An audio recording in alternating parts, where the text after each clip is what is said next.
18 বছরের একটি ছেলে ওমানের একটি হাসপাতালে স্বাভাবিকভাবেই মারা যায়। তাকে ইসলামিক নিয়মে কবর দেওয়া হয়।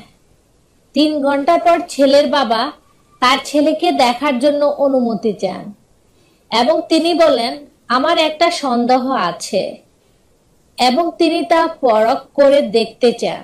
কবর থেকে লাশ তোলা হলো এবং কাফনের কাপড় সরানো হলো। আশেপাশের লোকজন, ডাক্তার, আত্মীয় স্বজন ও ছেলের বাবা এক মুহূর্তের জন্য বাকরুদ্ধ হয়ে গেল। ভয়ে সবার শরীর কেঁপে উঠল। মাত্র 3 ঘন্টায় 18 বছরের ছেলের এই অবস্থা কিভাবে হলো? ছেলের বয়স যেন 80 পেরিয়ে গেছে। চুলগুলো ধূসর হয়ে গেছে, শরীর ক্ষত বিক্ষত হয়ে গেছে, যেন তাকে আগুনে পোড়া হয়েছে। তাকে যেন অনেক অত্যাচার করা হয়েছে। তার চোখে যেন এখনো প্রাণ আছে, কি যেন বলতে চাইছে তার চোখ।